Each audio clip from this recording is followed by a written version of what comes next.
Ngomongin soal technical trading, apakah target pips atau target persentase per hari itu relate? Video kali ini agak teknikal, kita akan ngobrolin tentang pertanyaan seorang family NFC yang masuk ke Instagram saya, dan dia nanyain tentang, kita baca aja ya, langsung ya. Ini juga boleh buat teman-teman semua kok yang memang masih mau nanya gitu ya. Saya tidak ada satupun yang saya skip kalau misalnya teman-teman nanyanya lewat Instagram, karena nggak terlalu banyak dan biasanya sudah lebih teredukasi, kurang lebih begitu ya. Tapi nggak perlu sungkan kalau teman tanya apapun, Instagram NFC atau Instagram saya secara pribadi, monggo, sangat welcome. Nih, dari Mas Nur.holis18 ya. Mas mau nanya, kita kan kalau mau trading menentukan target profit, betul. Contohnya 20 pips. Nah, kalau itu sudah tercapai hari itu, kita sebaiknya stop atau lanjut ya, karena bisa jadi kita dapat profit lebih dari target atau malah sebaliknya. Oke, teman-teman mungkin bisa lihat di layar teman-teman ya pertanyaannya ya. Ini saya udah jawab, dan saya mau jabarkan buat teman-teman semua tentang sebaiknya bagaimana kita bersikap. Karena gini, saya nggak salahin kalau misalnya siapa tadi? Mas Nurholis ya. Mas Nurholis itu menggunakan strategi 20 pips misalnya.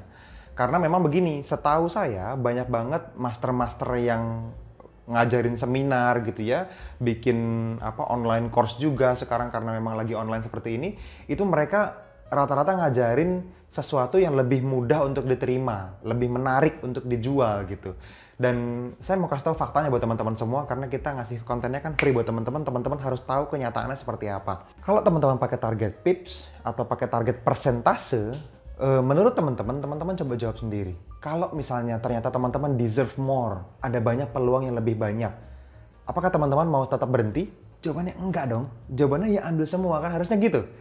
Terus kalau ternyata peluangnya nggak ada, apakah teman-teman harus paksain transaksi? Jawabannya jawab masing-masing. Karena gini teman-teman perlu tahu dulu nih apa yang akan terjadi sama akunnya teman-teman kalau misalnya teman-teman hari ini menggunakan strategi target pips atau target persentase per hari. Kalau misalnya kita ngobrol nih ya tentang target persentase atau target pips gitu ya per hari, kita bisa lihat misalnya teman-teman punya target 20 pips per hari seperti Mas Nurholis tadi gitu ya.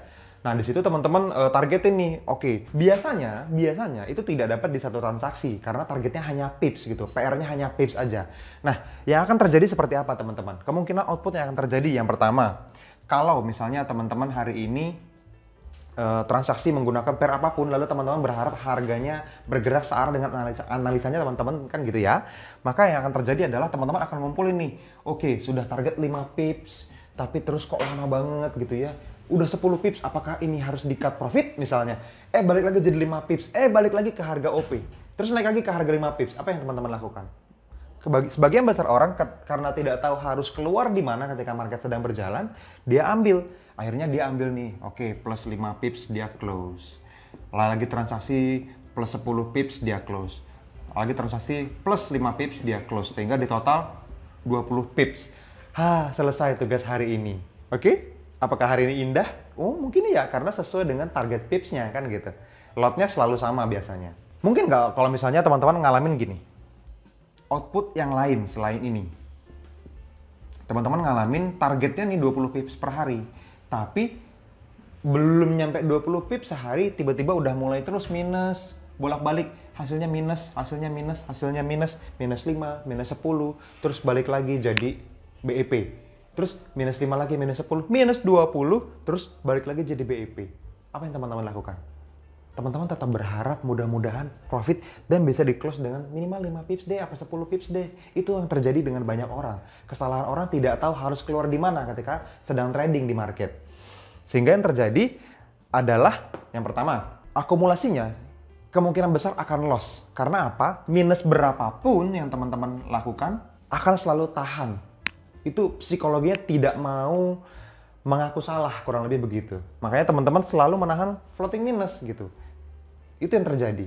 Makanya kenapa floating minusnya bisa berhari-hari. Kalau floating profit aja cepet banget di close-nya. Nggak tahan gitu ya, pengen ngambil profit segera supaya cepet-cepet masuk history. Hari ini ada akumulasi profit kan gitu ya. Tapi floatingannya masih ada yang minus. Siapa yang pernah ngalamin kayak gitu? Sebagian besar orang yang mulai trading di awal dan tidak belajar dengan cara yang benar itu mengalami itu, teman-teman.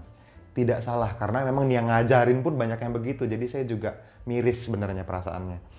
Cuman gini, oke, sampai di sini secara logika masuk akal ya. Nah, lalu kalau misalnya teman-teman menggunakan target profit ini, berarti kan teman-teman memiliki keinginan harus ada transaksi tambahan yang terjadi dong. Makanya yang teman-teman harus lakukan adalah yang selanjutnya, kalau tidak ada peluang, terus gimana? Ya, memaksakan ada transaksi. Chartnya dicari indikator A, dipasang indikator B, ditempel indikator C, dikasih garis trend line, dibikin EMA 1, 2, 3 kayak pelangi warnanya gitu ya, banyak banget emanya, jadi kayak wallpaper. Terus ada lagi dikasih misalnya Bollinger Band, dikasih lagi garis Fibonacci dan seterusnya sehingga chartnya jadi warna-warni kayak gambar naga gitu ya. Lalu kayaknya ini buy nih gitu kan. Ya itu yang terjadi karena apa? Ya tadi teman-teman tidak punya trading rule yang baku. Yang terjadi teman-teman memaksakan transaksi karena udah nggak tahan ketika teman-teman buka chart, teman-teman pengen buy now atau sell now kan gitu ya. Ya kalau itu yang terjadi makanya teman-teman jadi maksain transaksi, ujung-ujungnya tetap akan nahan floating minus bahkan berujung sampai margin call kalau lotnya kegedean. Nah, lalu apa yang harus dilakukan teman-teman? Gini, yang harus teman-teman lakukan adalah teman-teman harus memiliki yang namanya target peluang. Target peluang ini adalah target di mana teman-teman hanya menganalisa pair-pair yang memenuhi kriteria teman-teman semua. Target peluang. Jadi teman-teman melihat semua pair yang mungkin ada peluangnya, misalnya teman-teman punya rules, teman-teman hanya akan jadi buyer jika apa? Gitu ya. Teman-teman udah punya banyak tools dari kita. Teman-teman boleh pakai EMA 200. Ada tuh video saya yang ngebahas tentang EMA 200 ya di NFC. Ada juga yang pakai auto climate. By the way, Predictive dari Singapura itu ngasih gratis buat family NFC dimanapun Anda berada. Yang udah ikut webinar ataupun yang sudah lihat replay webinarnya itu bisa. Cari di video kita di masa lalu di YouTube itu ada. Linknya dikasih di situ dan auto climate-nya free buat menilai tren. Itu yang pertama. Dan sangat berharga menurut saya. Yang mahalnya adalah teman-teman bisa tahu apakah trennya masih akan berlanjut. Nah, itu pertanyaan penting yang nggak banyak dijawab sama tools yang lain. Jadi kalau teman-teman sekarang tahu nih, oke, trennya lagi down, berarti kan harus jadi seller dong, nyari sell. Atau trennya lagi up, lagi bearish, berarti harus cari buy gitu ya, area buy yang menarik di mana. Nggak sampai di situ, orang tidak tahu apakah trennya masih akan berlanjut seberapa jauh. Tapi kalau teman-teman pakai auto climate, itu teman-teman bisa dapetin itu. Gitu. Nah, setelah itu baru teman-teman cari peluangnya. Apakah ada yang memenuhi syarat atau memenuhi kriteria teman-teman yang berdasarkan target peluang tadi? Kalau ada, baru transaksi. Kalau misalnya teman-teman hari ini pakai persentase atau pakai pips, misalnya cuma 20 pips per hari, sementara market menawarkan peluang misalnya, teman-teman bisa dapat TP3-nya 60 pips misalnya. Apakah teman-teman tetap mau ambil 20 pips aja? Jawabannya, tidak. Kan gitu. Harusnya masuk akal buat teman-teman semua. Kalau bisa ambil 60 pips, kenapa harus berhenti di 20 pips? Ya, jelas. Tapi kalau misalnya teman-teman cuman dikasih market 20 pips, ya sudah, berarti memang itu rezeki kita hari ini. Gitu. Tapi ada juga area-area tertentu yang memang secara area sangat bagus dan runningnya bisa sangat jauh sehingga teman-teman bisa dapetin sampai 100 pips, sampai 200 pips gitu. Dan akumulasi dari beberapa transaksi bahkan, jadi bisa banyak banget dapatnya sehari. Dan ada juga hari-hari di mana teman-teman, karena aturan kita target peluang, teman-teman perlu libur transaksinya. Kalau teman-teman lihat, ada hari di mana kita tidak rilis trading plan. Karena emang udah dianalisa semuanya, chartnya tidak ada yang menawarkan peluang menarik. Marketnya lagi drop banget sekarang nih ininya, volatilitasnya, sehingga areanya tidak muncul dengan sangat menarik buat kita transaksikan setiap hari. Ada hari di mana memang harus libur, ya udah. Nggak perlu maksain 20 pips, kan mendingan tidak transaksi daripada maksain terus loss, ya nggak? Kita play grid defense gitu kalau Mas Angga sering bilang.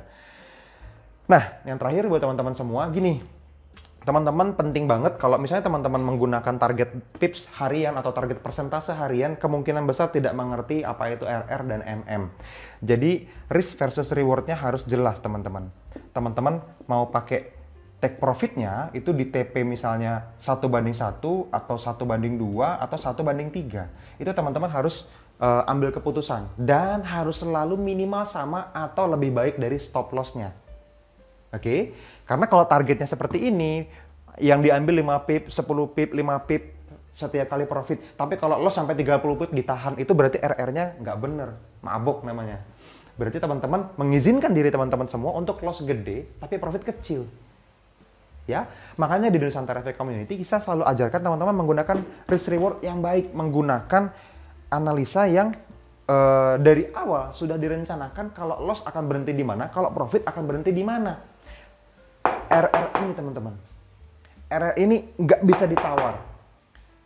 Oke, jadi kalau teman-teman udah nonton video ini, saya nggak mau lagi dengar teman-teman punya target harian, teman-teman punya target persentase harian juga atau pips harian, atau teman-teman juga mungkin ngalamin MC lagi, atau mungkin teman-teman ngalamin nahan floating minus sampai cut loss satu transaksi 30%, 50%, dan seterusnya.